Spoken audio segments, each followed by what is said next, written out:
ahlan? Apakah Allah punya keluarga di dunia ini? Rasul menjawab, alladzina yaqra'una al-Qur'an. Itulah orang-orang yang membaca Quran, dialah keluarganya Allah. Kalau kita membaca Quran, Masya Allah, Rasul memerintahkan untuk memuliakan.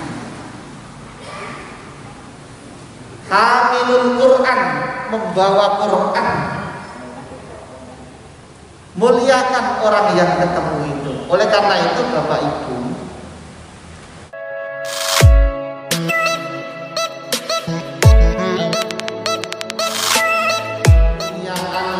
di bulan Ramadan ini kita juga isi dengan sesuatu yang sangat mulia.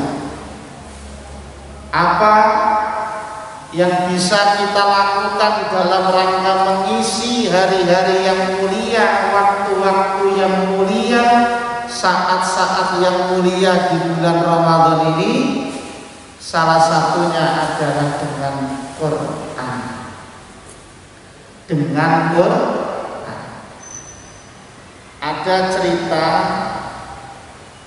ada ulama besar yang sangat terkenal kealimannya, yang sangat masyhur di dunia Islam. Ulama ini pernah bermimpi ketemu Allah 99 kali.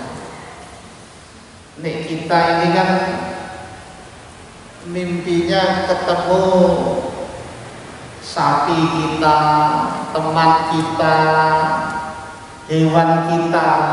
Jadi mimpi itu juga menyesuaikan kealiman seseorang. Ini dikisahkan begitu dalam mimpinya itu bertemu, ulama ini hanya terdiam.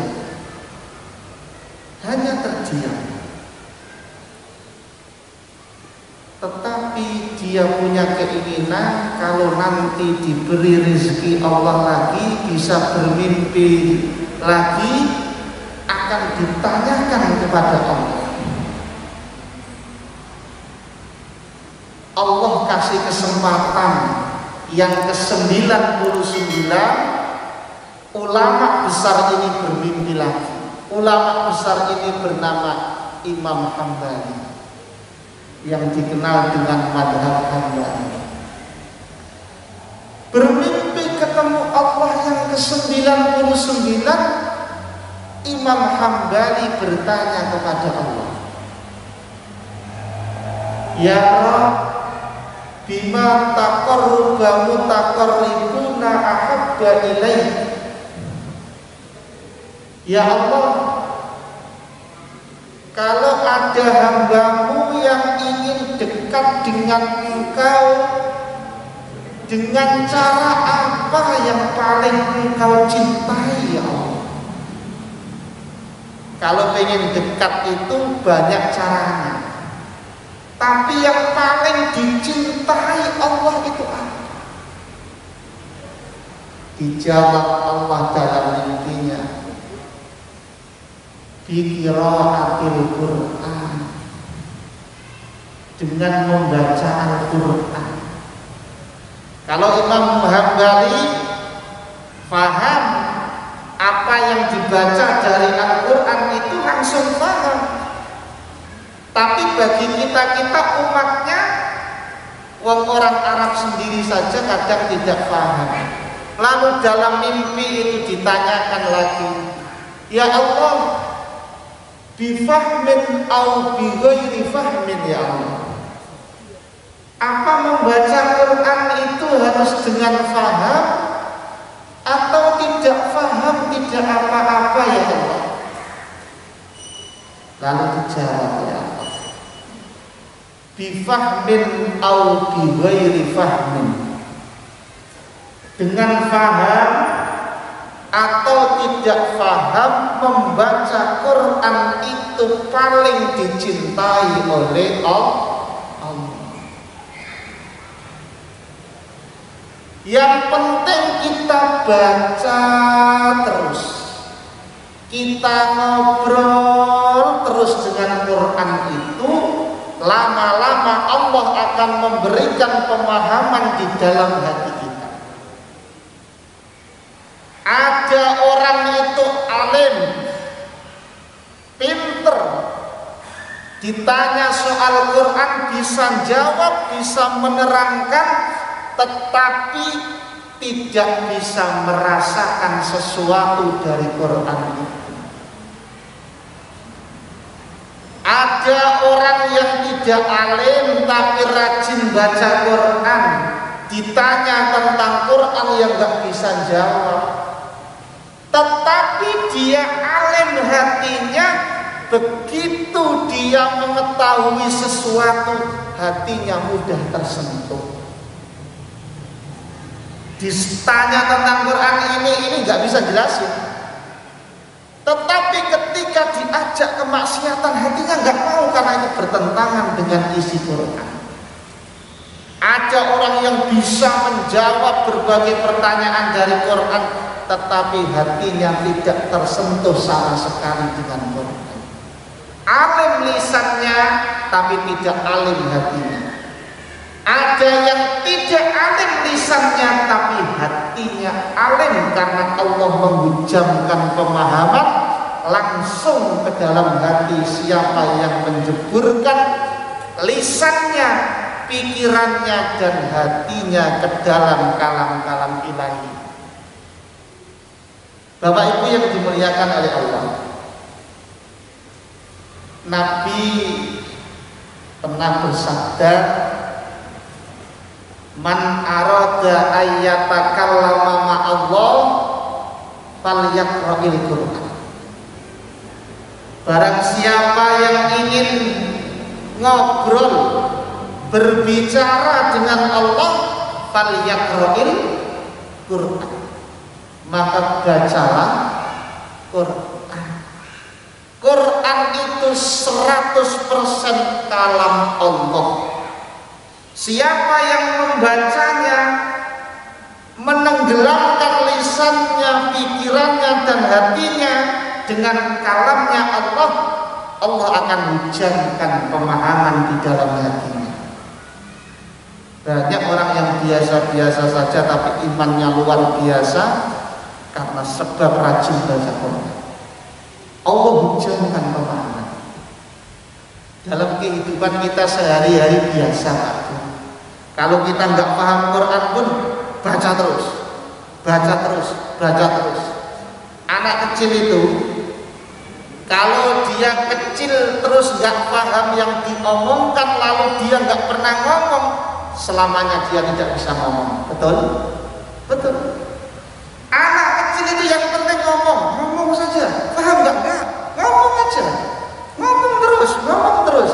Lama-lama anak kecil itu akan paham dengan apa yang dia omongkan.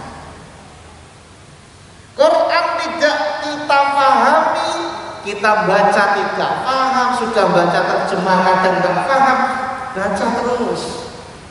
Nanti lama-lama kita akan paham, lama-lama kita akan mengerti. Siapa yang rajin membaca Quran, dia yang akan dekat dengan Allah.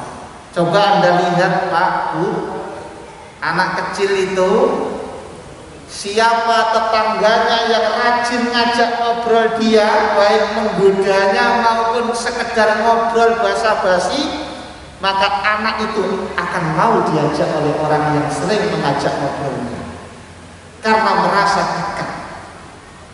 Kalau kita juga begitu, yang kita dekati ini Quran terus, yang kita ajak komunikasi ini kalam Allah terus, yang kita baca ini kalam Allah terus, hati kita akan dekat dengan Allah. Hati kita akan dekat dengan Allah. Siapa yang bikin dekat? Allah yang menghujamkan pemahaman di dalam hati kita. Allah yang memberikan pemahaman di dalam hati kita. Misal ada orang Jogja, terus dikirim ke Madura, nggak bisa bahasa Madura. Tapi kalau dia tiap hari ngobrol terus dengan bahasa Madura yang dia pahami satu persatu, terus dia ngomong, lama-kelamaan dia akan paham apa yang dia bicarakan dari bahasa Madura. Hari ini kita nggak paham tentang Quran yang kita baca, nggak usah putus asa, baca terus Quran. Nanti lama-kelamaan Allah akan hujamkan di dalam hati kita. Itu yang terpenting. Hati kita bisa sangat mudah tersentuh ketika ayat Quran dibaca, zadatul iman, imannya bertambah. Nggak paham dengan yang dibaca, tapi hatinya mudah tersentuh dengan perintah-perintahnya Allah. Diajak maksiat tidak mau karena ada siraman-siraman ayat Quran di dalam hati. Mas, aku itu nggak paham dengan Quran yang saya baca. Lalu gunanya saya baca Quran apa? Wong baca kok nggak difahami. Bapak Ibu yang dimuliakan Allah, pernah merasa begitu? Aku ini membaca Quran dong. Sudah membaca tapi nggak paham. Pernah nggak sempat merasa seperti itu? Kalau kita pernah merasa seperti itu, jangan putus asa. Tetap terus baca Quran itu. Sebagai ilustrasi, ada anak kecil yang sangat taat kepada orang tuanya. Lalu orang tuanya ini meminta anak kecil ini untuk mengambil air di sungai yang banyak airnya itu, supaya air itu bisa digunakan untuk menyiram bunga. Tetapi wadah yang digunakan keranjang sampah yang bocor-bocor itu. Kan ada ya keranjang sampah yang bocor-bocor itu. Dasarnya anaknya ini manut, taat pada orang tuanya, dia nggak bantah. Dipakailah keranjang sampah yang bolong-bolong itu, yang kotor itu, untuk mengambil air dari sungai, dibawanya ke halaman rumah, sampai depan rumah, habis airnya. Kembali lagi dia ambil air, celupkan keranjang itu di sungai, dibawa dengan lari cepat sampai di depan rumah, habis air itu. Ketiga kalinya lari lagi dia celupkan keranjang sampah yang bolong itu, dia lari ke halaman rumahnya, habis lagi airnya. Sedikit agak frustasi anak itu. Lalu dia bilang kepada ayahnya, ayah, apa nggak boleh keranjangnya ini diganti dengan wadah yang lain? Nggak boleh. Ambil lagi air. Yang keempat dia datang lagi ke sungai itu, mau ngambil airnya, nggak taunya ayahnya mengikuti dari belakang. Diambil airnya, baru diangkat, habis. Bapaknya bilang, wahai anakku, engkau sudah taat terhadap perintahku. Meskipun engkau tidak bisa membawa air untuk menyiram bunga di depan rumah, tetapi perhatikanlah keranjang sampah itu. Diperhatikan keranjang sampah itu. Memang kenapa ayah? Lihatlah. Oh iya ayah, keranjang sampah ini semakin bersih, tambah bersih, tambah bersih. Itulah. Meskipun engkau tidak bisa membawa air ke dalam bunga di depan rumah, tetapi kau telah membuat keranjang sampah itu menjadi bersih. Meskipun kita membaca Quran itu tidak ada yang kita pahami dari apa yang kita baca, tetapi kalau kita yang seperti keranjang sampah ini, yang penuh dengan salah, penuh dengan dosa ini, kita celupkan hati, pikiran dan lisan kita ke dalam lautan firman Allah, lama kelamaan hati, pikiran dan lisan kita akan menjadi bersih. Gak paham apa yang dibaca, tetapi pikiran kita, hati kita, lisan kita yang selalu kita celupkan di dalam kalam ilahi tadi akan membuat semuanya menjadi bersih. Kebersihan hati dan pikiran inilah yang memudahkan hidayahnya Allah, nurnya Allah masuk ke dalam hati dan pikiran kita.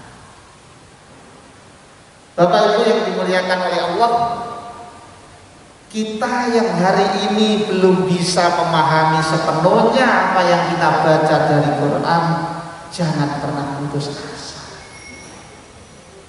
Jangan pernah putus asa.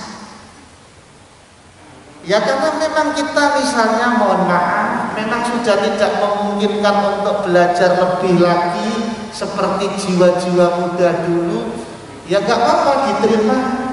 Saya bisanya cuma gini ya alhamdulillah. Tapi yakinilah apa yang kita baca punya manfaat yang sangat besar bagi pikiran dan hati kita.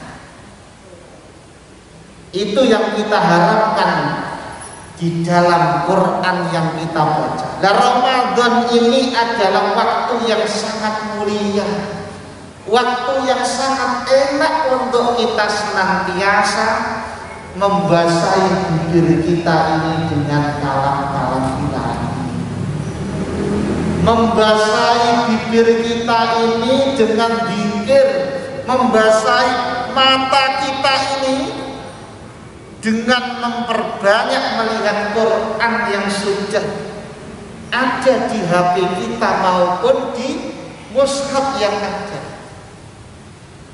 Oleh karena itu, mari kita isi waktu-waktu yang sangat baik ini, saat-saat yang terbaik di bulan Ramadan ini, dengan kalimat-kalimat Allah, dengan firman-firman-Nya Allah. Jamaah pengajian yang dimuliakan oleh Allah, bahkan di dalam hadisnya Nabi itu, Nabi menyampaikan,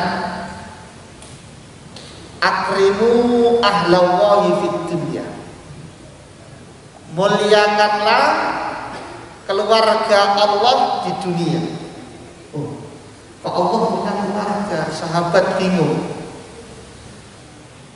Kok janggal gitu. Kok Nabi bilang gitu? Muliakanlah keluarga Allah di dunia. Lalu sahabat tanya, ya Rasul, halillahi ahlan, apakah Allah punya keluarga di dunia ini?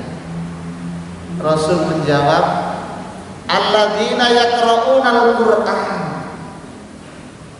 itulah orang-orang yang membaca Quran, dialah keluarganya Allah.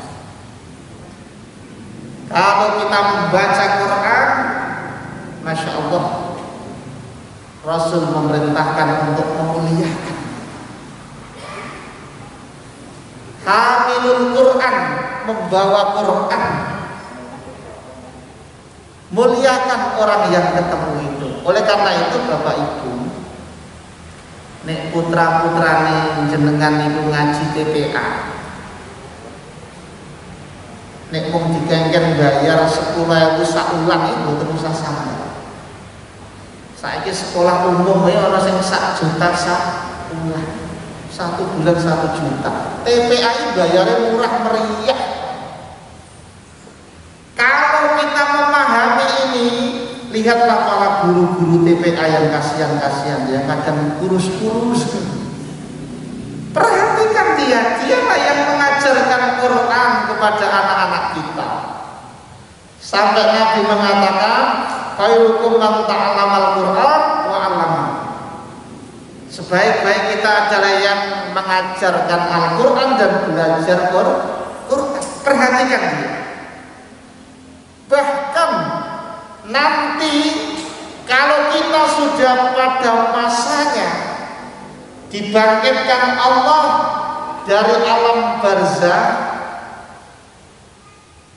karena kita dianggap oleh Allah sebagai keluarganya.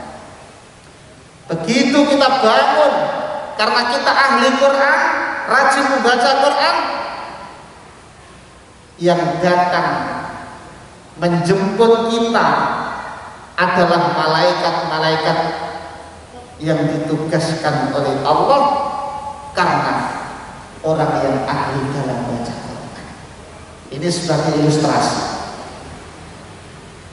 Kalau sampean datang ke Jakarta tidak punya keluarga atau belum pernah ke sana sama sekali, lalu keluarga sampean yang ada di Jakarta itu meminta sopirnya menjemput ke bandara, mari Pak, saya supirnya saudara Bapak, mari saya antar menuju rumah. Oh, sampean yang jemput? Iya. Mari Pak, mari. Enak kan dijemput? Kita nggak tahu Jakarta, belum pernah tahu Jakarta, karena saudara Bapak belum bisa menemui Bapak, masih sibuk, Bapak disuruh menginap ke hotel dulu. Mari Pak, saya antar. Enak. Pak, sudah selesai menginap dari hotel, Pak, ini keluarga Bapak sudah siap di rumah sedang menunggu, jajak sibuk, Bapak sekarang mari kami antar ke rumah. Enak. Kalau kita nggak punya kenalan, nggak pernah ke sana, ada yang menjemput kita, enak sekali.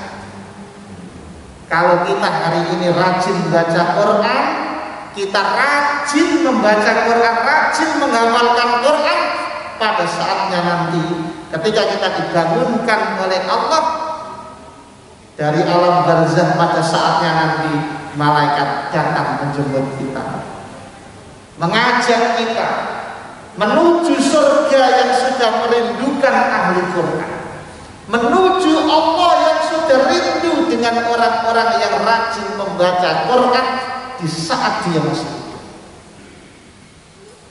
Bapak Ibu yang dimuliakan oleh Allah, maka saya sering mengkritik kalau ngaji, berapa sih biaya mendatangkan guru ngaji?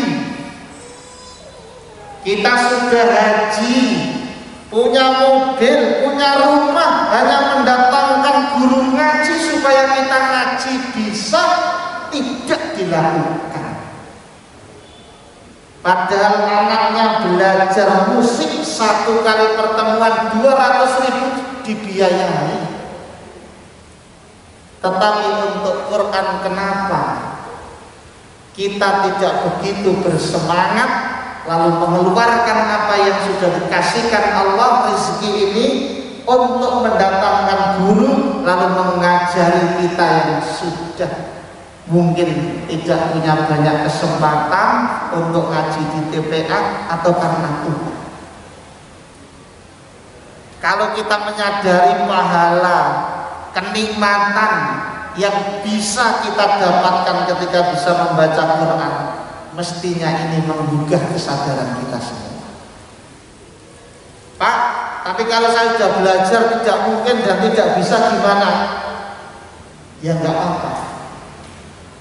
Apa yang sudah kita hafalkan, mumpung Ramadan,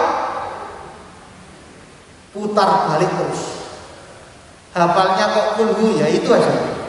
Kulhu sehari, kul huwallahu ahad 3 kali langsung, kul huwallahu ahad 3 kali langsung, kul huwallahu ahad 3 kali langsung. Sehari itu aja yang dibaca. Itu juga Quran.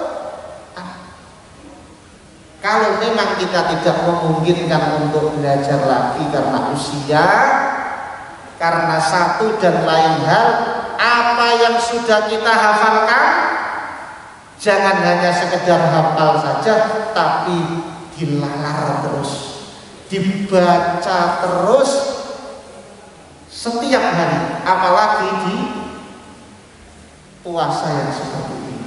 supaya keberkahan itu bisa kita dapatkan dari Quran yang kita baca. Bapak Ibu yang dimuliakan oleh Allah,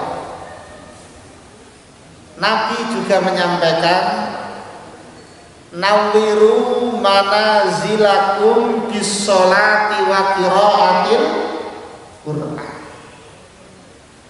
Terangilah rumahmu dengan sholat dan baca Quran. Banyak orang yang rumahnya sudah sangat terang, lampunya luar biasa, tetapi keluarga itu tidak merasakan kedamaian di dalamnya. Ada orang yang rumahnya biasa-biasa saja, lampunya juga tidak terang, tetapi dia bisa merasakan kebahagiaan yang luar biasa. Apa? Nabi memberikan resep kepada kita, nawwiru manazilakum bis-sholati wa qiraatil Quran. Pak, Bu, supaya anak-anak kita itu mengenang kita. Kalau kita yang rajin jamaah di masjid, jangan lupa sholat sunnahnya dibagi dua. Di rumah sholat sunnah, di masjid juga sholat sunnah, supaya anak kita punya ingatan, ternyata rumah ini juga dibuat sholat oleh bapak saya, dibuat sholat oleh ibu saya. Silakan jamaah di masjid untuk yang wajib-wajib, tapi bagi juga yang sunnah itu kerjakan di masjid 2 rakaat, sampai rumah kerjakan lagi yang 2 rakaat, supaya anak kita mengingat kita bahwa rumah ini juga dibuat sholat untuk bapak ibu. Jangan habiskan di masjid. Apa salah Pak? Enggak salah. Tapi untuk mengamalkan hadisnya Nabi ini, nawwiru manazilakum bis-sholati wa qiraatil Quran. Tadarus di masjid silakan, bagus, sambil niat iktikaf.